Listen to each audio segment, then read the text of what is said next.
जैसे शिव जी पर एक लोटा जल आपने हमने समर्पित किया और भगवान शंकर पर जब जल समर्पित कर कर हम उस जल का आचमन करते हैं,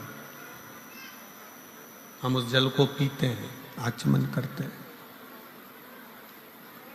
तब उस शिवलिंग का जो तेज पुंज है, भगवान शंकर के शिवलिंग में जो तेज पुंज होता है, क्योंकि शिव महापुराण के अंतर्गत और लिंग पुराण के अंतर्गत, नर्मदा पुराण के अंतर्गत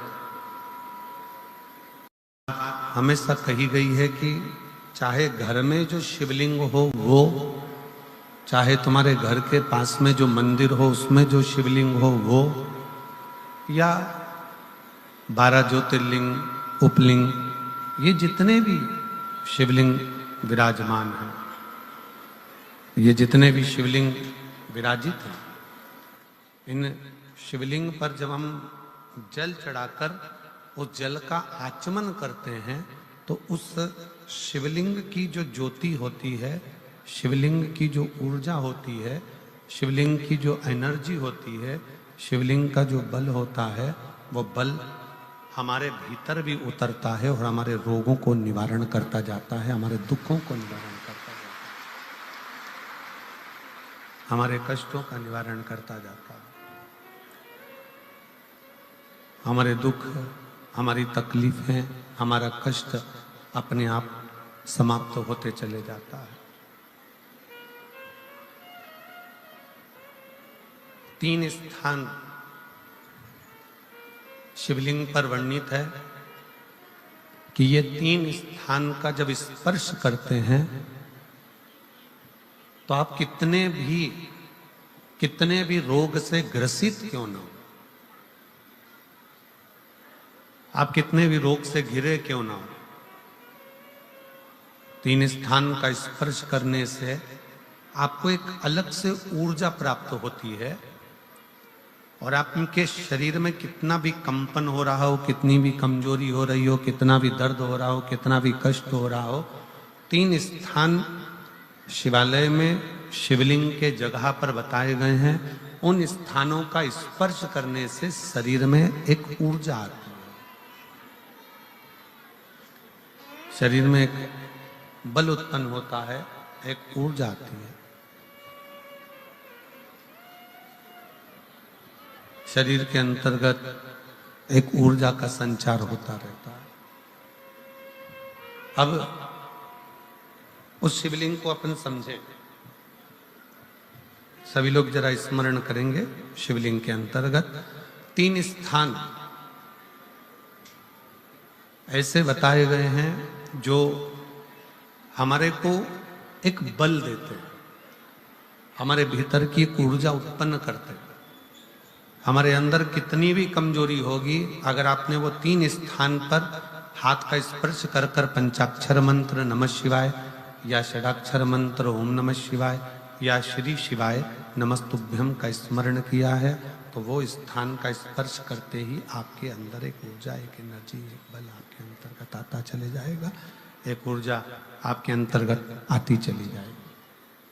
3 स्थान, पहला जो ये जलाधारी बनी हुई है, ये जो गोल जो भाग आता है, जलाधारी में जो भी गोल भाग है वो गोल भाग का हाथ से स्पर्श करना, अर्थात जो माता जी का हस्त कमल है पार्वती जी का, वो जो गोल जलाधारी है जिस पे शिवलिंग रखा हुआ है, वो गोल जला, ये जो चरण है जहां से पानी बहकर जाता है उस स्थान पर नहीं, जहां गोल भाग है उस गोल भाग पर अपने सीधे हाथ का स्पर्श करना और श्री शिवाय नमस्तुभ्यम का जाप या पंचाक्षर मंत्र या षडाक्षर मंत्र ओम नमः शिवाय का जाप करना, पहला।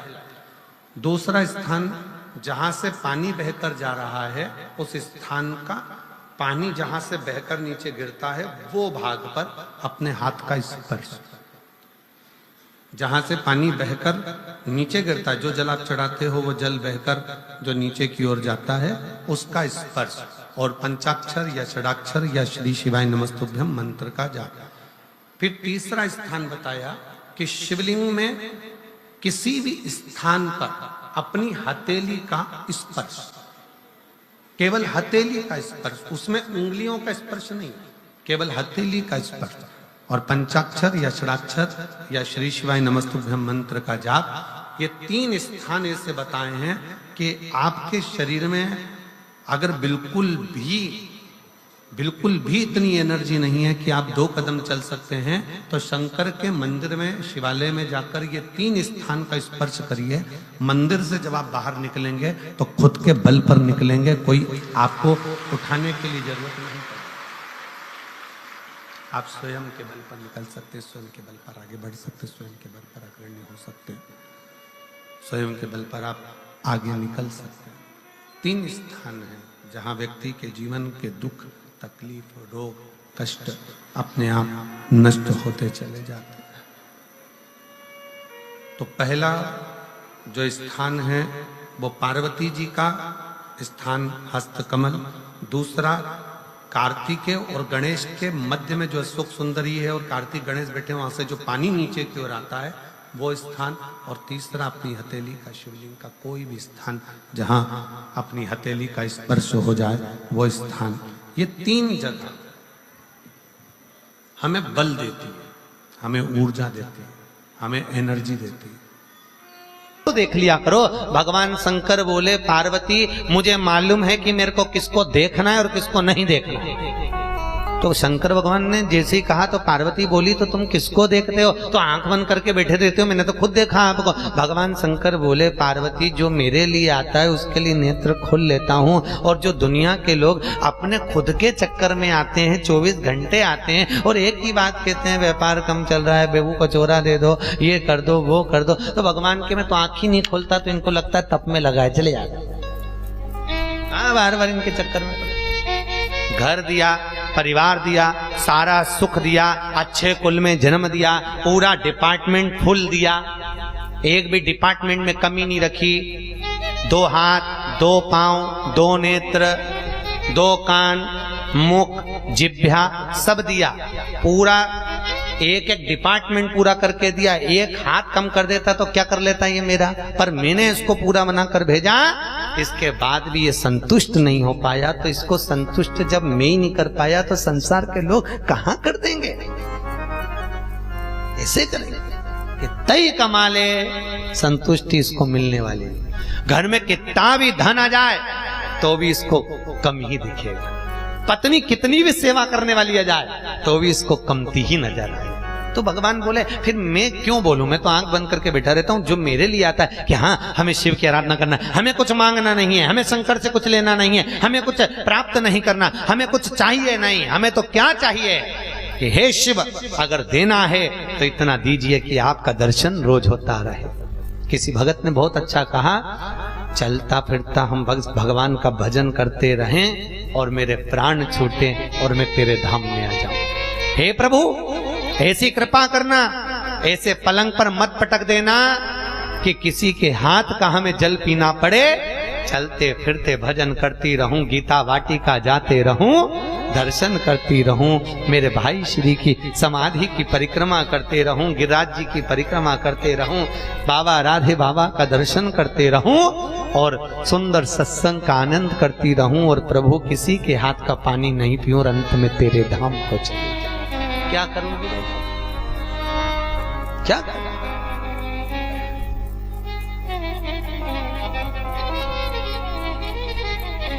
आज के जमाने में किसी को कह दो कि कथा में जाया करो तो क्या, क्योंकि हम बुढ़े हो गए क्या? क्यों, तो बुढ़े कथा में जाते हैं क्या? नहीं नहीं, पूछ रहे हम बुढ़े हो गए क्या? अरे कथा में जाया करो, जीवन का कोई ठिकाना है क्या? श्वास रुक जाएगी चलते चलते, क्षमा बुझ जाएगी जलते जलते, दम निकल जाएगा रोशनी का क्या भरोसा है। अच्छे से बोलो। इस कभी कभी तो ऐसा लगता है कि वो अपने साथ में रहने वाला कहां चले गया। बताओ, कल तो अच्छा था, मैं परसों तो उससे मिला, एकदम क्या हो गया? कुछ ले गया? अरे बोलो तो, गाड़ी यही है, बंगला यही है, सारी वस्तु एक से बढ़कर एक, साड़ियां एक से बढ़कर एक, सूट अलमारी में धरा की धरा। यही छूट गया।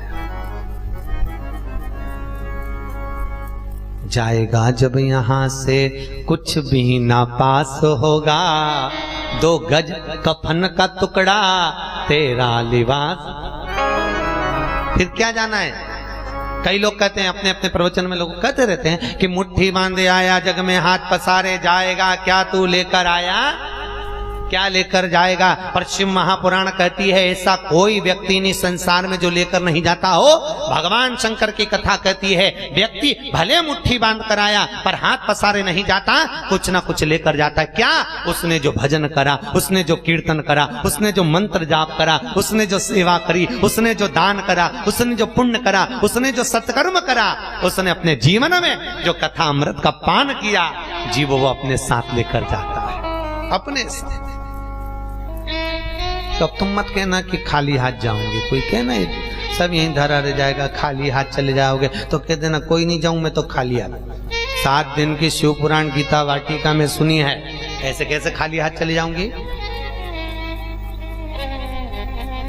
वो तो मेरा साथ जाएगी, जो मैंने करा, मेरा पुण्य, मेरा दान, मेरा स्मरण, मेरा भजन।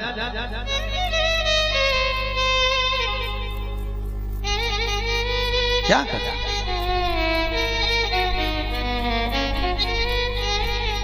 आज देवराज ने विचार करा और मंदिर में प्रवेश करा।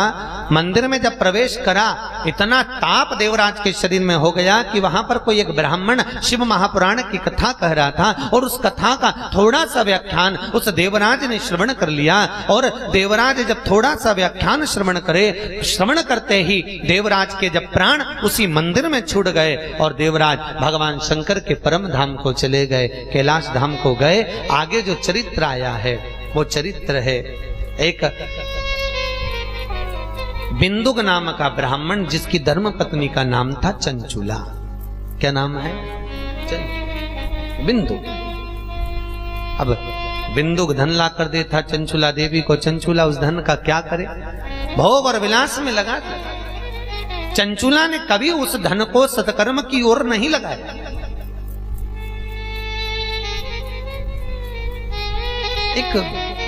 एक नम्रता संत की, एक नम्रता साधु की, एक नम्रता तपस्वी की,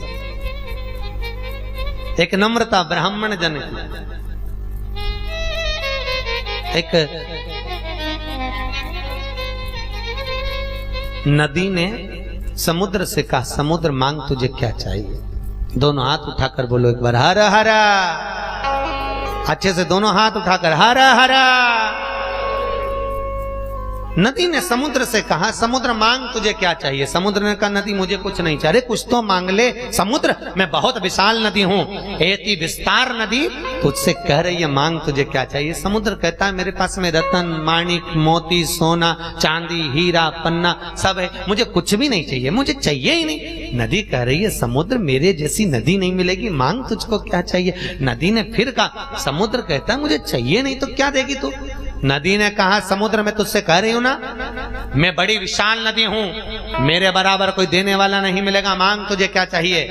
तब समुद्र को लगा इस नदी को अहंकार आ गया, तो समुद्र ने नदी से कहा, नदी अगर कुछ देना चाहती है तो एक काम कर, मुझे हरी हरी दूबा ला कर दे दे, हरी हरी घास ला कर दे दे। नदी बोली, रे समुद्र तुझ में भी अक्ल ही नहीं है, क्या मांग रहा है? हरी दूबा हरी घास? अरे हरी दूबा हरी घास तो मैं कब की तेरे को लाके दे, कुछ अच्छा सामान मांग ले, कोई अच्छी वस्तु मांग ले। समुद्र कहता है नहीं नहीं, मेरे को तो हरी दूबा हरी घास ला कर दे दे, बस और कुछ नहीं चाहिए। नदी ने कहा मैं अब भी लाई। नदी गई, घाट के किनारे पर दूबा लग रही थी, घास लग रही थी। नदी ने लहर ली, पानी से अपनी पास में लगी हुई दूबा को तोड़ने लगी। जब नदी अपने जल से दूबा को तोड़ने के लिए जाती है, घास को तोड़ने के लिए जाती है, उसी समय पर दूबा पानी के वजन के कारण नीचे झुक जाती है और वो टूट नहीं पाती। बहुत प्रयास कर नदी अपार प्रयास कर रही है कि कैसे भी वो दूबा टूट जाए और दूबा मुझे मिल जाए, पर दूबा टूटती नहीं है। अंत में नदी हार गई और आकर समुद्र से कहा, समुद्र तू कुछ और मांग ले। समुद्र ने कहा, क्यों? मैंने तुझे हरी दूबा हरी घास लाने को कहा था, तो तोड़कर नहीं लाई। नदी कहती है, समुद्र उस हरी घास को मैं लेकर आती हूं तो घास नीचे झुक जाती है और झुक जाती है, इसलिए वो टूट नहीं पाती है। समुद्र कहता है, नदी बस यही तो ज्ञान तुझ में नहीं है, जगत में जो झुकता रहा है उसे तो कोई उखाड़ भी नहीं सका है, ये पक्का है। जो जगत में झुकता रहा, संत साधु सन्यासी तपस्वी साधक उपासक के आगे, भगवान के चरणारविंद में, बड़ों के चरणों में जो झुकता रहा है, उसे जगत में कोई उखाड़ नहीं सका, कोई तोड़ नहीं सका। आज देखो, बच्चों से कहो रोज माता पिता को प्रणाम करो, करते हैं क्या? ईमानदारी से बोलो। सास एक बार बोलेगी, बेटा हमारे घर की रीति है, बड़े बुजुर्गों का आदर करिए, कोई घर में अगर आए तो उसका सम्मान करिए। बहू का मतलब जानते हो ना सब लोग? अरे बोलो तो सही, जानते हो बहू का मतलब? जो बहुता में मान करे, बहुता में सम्मान करे, बहुता में आदर करे, बहुता में मीठी वाणी बोले, उसको कहते हैं बहू। देवरानी का मतलब जानते हो सब लोग? अरे बोलो तो।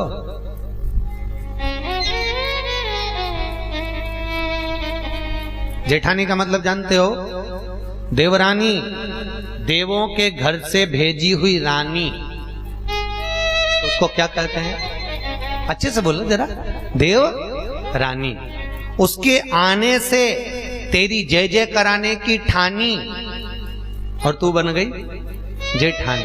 अब संबंध देखो, हमारे हिंदू रीति के संबंध कितने प्यारे हैं, उसको देखिए आप। वो देवों के घर से आई, तेरा मान बढ़ाई, तो तुम दोनों में आपस में प्रेम होना चाहिए कि नहीं होना चाहिए? नानी भाई का मायरा सुना है आप लोगों ने? नरसिंह मेहता की दादी जयाबाई, जय कुंवर बाई, जब मरी तो नरसिंह मेहता की बड़ी भाभी और नरसिंह मेहता की पत्नी दूरत गौरी और माणिक गौरी दोनों रोई। तो नरसिंह मेहता की भाभी अच्छी थी कि बुरी थी? बुरी थी ना, बहुत ताने देती थी, गाली देती थी, खूब रोई। और नरसिंह मेहता की भाभी इतना रोई, इतना रोई, इतना इतना घूंघट डाल डाल के, और दादी सांस से चिपक चिपक के रोई। तो देवरानी को लगा, नरसिंह मेहता की पत्नी को, कि ये तो हमेशा दादी को गाली देती थी, अपशब्द कहती थी, ताने देती थी, और ये तो कहती थी अच्छा है बुढ़िया मर जाए तो। और आज सबसे ज्यादा जीजी रो रही है, जेठानी रो रही है। और थोड़ी देर तक तो जेठानी खूब गले मिल मिल के रोई, और थोड़ी देर बाद देवरानी से बोली, मैं पानी पी के आई, अब तू रो ले, अब तू रो। और देवरानी रोने बैठी नरसिंह मेहता की पत्नी, तो नरसिंह मेहता की पत्नी को लगा कि जेठानी इतना गले मिल मिल के क्यों रो रही थी। तब समझ में आया कि सास के कान में जो सोने की मुर्की डली थी, उसको दांत से कतर रही थी।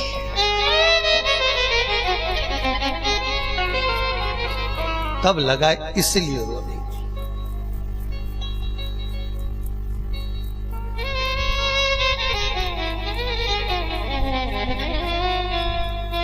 कोई मरता है ना तो रोने का भी कंपटीशन होता है, कौन सी बहू अच्छी रो रही, देखा जाता है।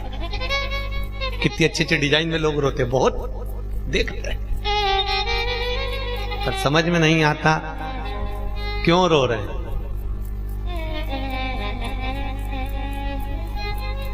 कपिलोपाख्यान के अंतर्गत श्रीमद् भागवत में बार बार वर्णन किया गया, रोया किसके लिए जाता है? जिसने कभी जीवन में भजन ही ना करा हो, जिसने कभी जीवन में मनुष्य देह प्राप्त कर कर कीर्तन ही ना किया हो, जिसने मानव देह प्राप्त कर कर कभी संत साधु सन्यासी तपस्वी गौ माता की सेवा ही ना करी हो, उसके लिए रोइए। और जिसने सारे जगत को सुख ही मूल प्रदान किया हो, उसके लिए रोया नहीं जाता, उसके लिए तो कीर्तन किया जाता है। कीर्तन मुझे बहुत अच्छा लगा। यहाँ हम गीता वाटिका में जब देखा तो मुझे बता रहे थे महाराज जी कि यहाँ निरंतर 24 घंटे कीर्तन चलता है। हरे राम राम राम हरे हरे, हरे कृष्णा कृष्णा कृष्णा। निरंतर कीर्तन चल रहा है। कई साल हो गए जी, कई साल निरंतर। लता पत्र वृक्ष वायुचर थलचर जीव जितने भी हैं, कानों में पड़ता होगा वह तो यूं तर गए।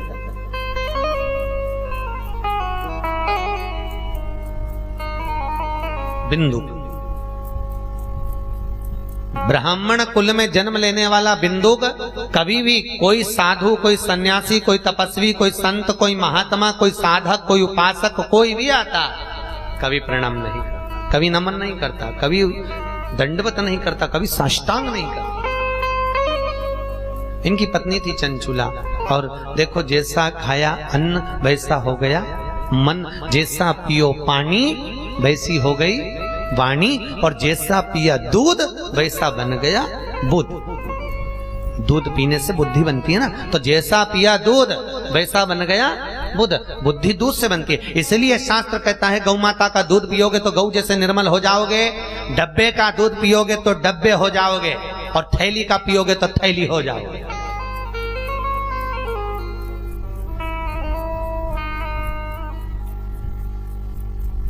इसलिए गौ माता के दुग्ध का पान करिए।